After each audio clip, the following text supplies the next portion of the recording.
So நம்ம நிஷா ஃபேஷனில் cotton sari, silk cotton, அந்த மாதிரி நிறைய சில்க் ஐட்டங்கள் நிறைய போட்டுட்ருக்கோம். இதில் ஒர்க் சாரீ இந்த தடவை ரொம்ப ரொம்ப அழகாக இது எனக்கு பிடிச்ச மாதிரியான சாரீஸ் வந்திருக்குங்க. ஸோ இதில் டிசைன் பார்த்தீங்க அப்படின்னா இதில் என்னென்ன கலர்ஸ் இருக்குது அப்படிங்கிறத நம்ம போஸ்ட் போடுறோம். கண்டிப்பாக அதையுமே ஃபாலோ பண்ணுங்கள். அண்ட் முக்கியமாக பார்த்தீங்கன்னா இது ஃபுல்லாக ஒரு மாதிரி நல்ல சாஃப்டாக இருக்குது. உங்களுக்கு அதை வெயிட்டே இல்லை.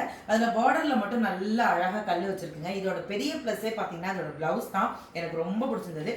சாரீ ஃபுல்லாக பார்த்தீங்கன்னா ரொம்ப அழகாக இருக்குது. அண்ட் கீழே வந்து நீங்கள் இந்த நமக்கு இந்த ஏதாவது ஒரு பிடிச்சி இழுக்கும் அந்த மாதிரியான எதுவுமே வேணாங்க. இது ஸ்டோனுக்கு பக்கத்துலேயே பார்த்தீங்கன்னா அவங்களே கிளாத்லாம் அடிச்சிருக்காங்க. அதுவே ரொம்ப அழகாக இருக்குது. ஸோ இதோட ப்ளவுஸ் பார்த்தீங்க அப்படின்னா நீங்கள் ஒர்க் பண்ணவே தேவையில்லை, ரொம்ப அழகாக இருக்குது. ஸோ நெக் பேட்டர்ன் வந்து எனக்கு ரொம்ப ரொம்ப ரொம்ப பிடிச்சிருந்ததுங்க. எஸ், ரொம்ப அழகாக இருக்குது. நீங்கள் இதை வந்து அப்படியே கைக்கு கொடுத்துட்டு இதை அப்படியே நீங்கள் ப்ளவுஸ்க்கு பின்னாடி வச்சிங்கன்னா ரொம்ப அழகாக இருக்கும். இதில் வந்து இருக்க கலர்ஸ் எல்லாமே ரொம்ப அழகாக இருக்குது. கண்டிப்பாக உங்களுக்கு பிடிச்சிருந்ததுன்னா அந்த கலர்ஸை ஸ்க்ரீன்ஷாட் எடுத்து எங்களுடைய வாட்ஸ்அப் நம்பருக்கு அனுப்புங்க மக்களே. தேங்க்யூ.